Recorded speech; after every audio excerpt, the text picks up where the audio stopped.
গতকালকে সোলজার সিনেমার first look trailer release হয়েছে।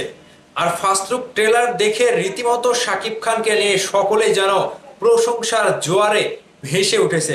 ঠিক সেই জায়গা থেকে এবার সোলজার সিনেমা নিয়ে মুখ খুললেন মেগাস্টার শাকিব খান। শাকিব খানের কণ্ঠে যেন নতুন গান, শাকিব খানের কণ্ঠে যেন নতুন বার্তা। ঠিক megastar Shakib Khan soldier cinema নিয়ে কি বলেছেন, সোলজারে তাকে কিভাবে প্রেজেন্ট করা হয়েছে, বিস্তারিত আলোচনা করব। দয়া করে পুরো ভিডিওটা দেখে যাবেন, ভিডিওটা শেয়ার করবেন এবং আপনাদের মতামত অবশ্যই ভিডিওর নিচে কমেন্ট করে কমেন্ট বক্সে জানিয়ে দেবেন। প্রথমত বলে রাখি, শাকিব খানের সোলজার সিনেমায় শাকিব খান কি, শাকিব খানকে আসলে একজন সোলজার, শাকিব খানকে আসলে একজন সৈনিক? না ভাই, এটা আপনাদের ভুল ধারণা।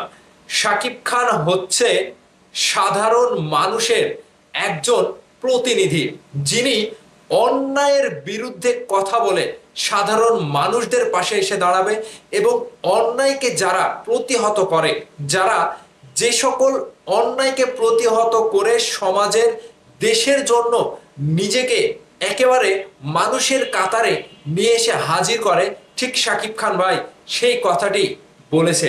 আপনাদের কাছে আমি বিস্তারিত একটু তুলে ধরছি।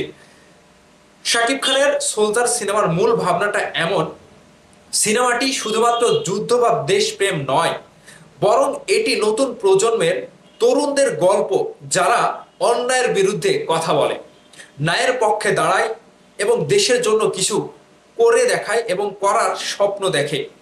চরিত্রের রূপায়ণে শাকিব খানকে একজন সৈনিক হিসেবে নয়, বরং দেশের সাধারণ মানুষের প্রতিনিধি হিসেবে দেখানো হবে বা হয়েছে, যিনি নিজের অবস্থান থেকে অন্যায়ের বিরুদ্ধে লড়াই করেন এবং আশার আলো জেলে রাখেন। নির্মাতার মতে এই সিনেমা প্রত্যেকের ভেতরে সোলজারকে চিনে নেওয়ার সাহস যোগাবে।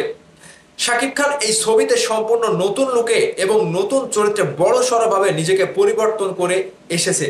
তাকে একজন সাবেক স্টেট ইন্টেলিজেন্স অফিসার হিসেবে দেখা যাবে। অ্যাকশন ও থিম, এটি একটি দেশপ্রেম ও অ্যাকশন নির্ভর সিনেমা, যার গল্পে দেশের দুর্নীতি ও সিন্ডিকেটের আভাস দেখা যায়।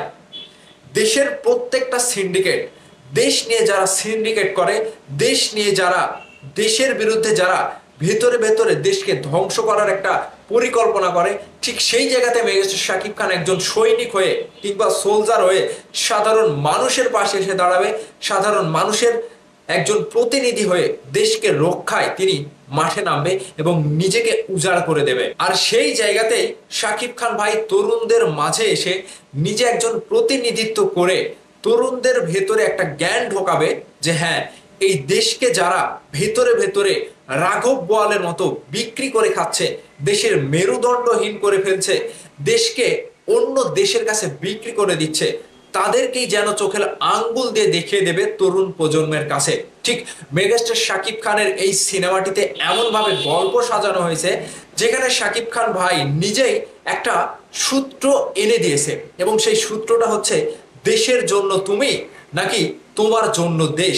আসলে এই কথাটার মানেটা বুঝতে হলে বিশাল গভীরে যেতে হবে, আর এই গভীরে যেতে লেগেই বুঝতে পারবেন যে হ্যাঁ, দেশটা কোথায় চলছে এবং কিভাবে দেশের ভেতরে অশান্তি, দেশের ভেতরে সিন্ডিকেট তৈরি হচ্ছে।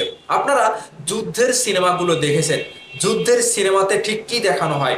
হ্যাঁ, একজন রাজাকারকে দেখানো হবে, একজন নায়ককে দেখানো হবে, কিছু সাধারণ মানুষকে দেখানো হবে, কিছু কিছু সাধারণ মানুষ আবার ওই যে অপর পক্ষের কাছে, অন্য দেশের বাহিনীর কাছে বিক্রি হয়ে যাবে, দেশের ভেতরে এসে অন্যরকম একটা মানে অরাজকতা শুরু করবে।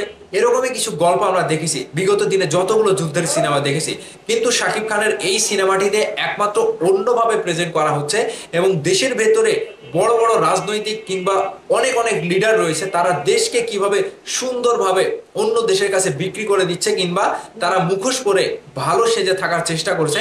শাকিব খান ভাই ঠিক সেই জায়গাতেই তারা প্রতিবাদ হিসেবে জনগণের কাছে দেখাবে যে হ্যাঁ, দেশকে যারা বিক্রি করে দেয় তাদের বিরুদ্ধে আমরা অন্যায়কে প্রতিহত করে দেশকে রক্ষা করতে চাই। ঠিক মেগাস্টার শাকিব খানের স্বপ্নটা আবারও পূর্ণ হলো দেশ নিয়ে, দেশকে অন্য জায়গাতে প্রেজেন্ট করা, দেশকে বিশাল বড় আকারে প্রেজেন্ট করা বিশ্বের কাছে।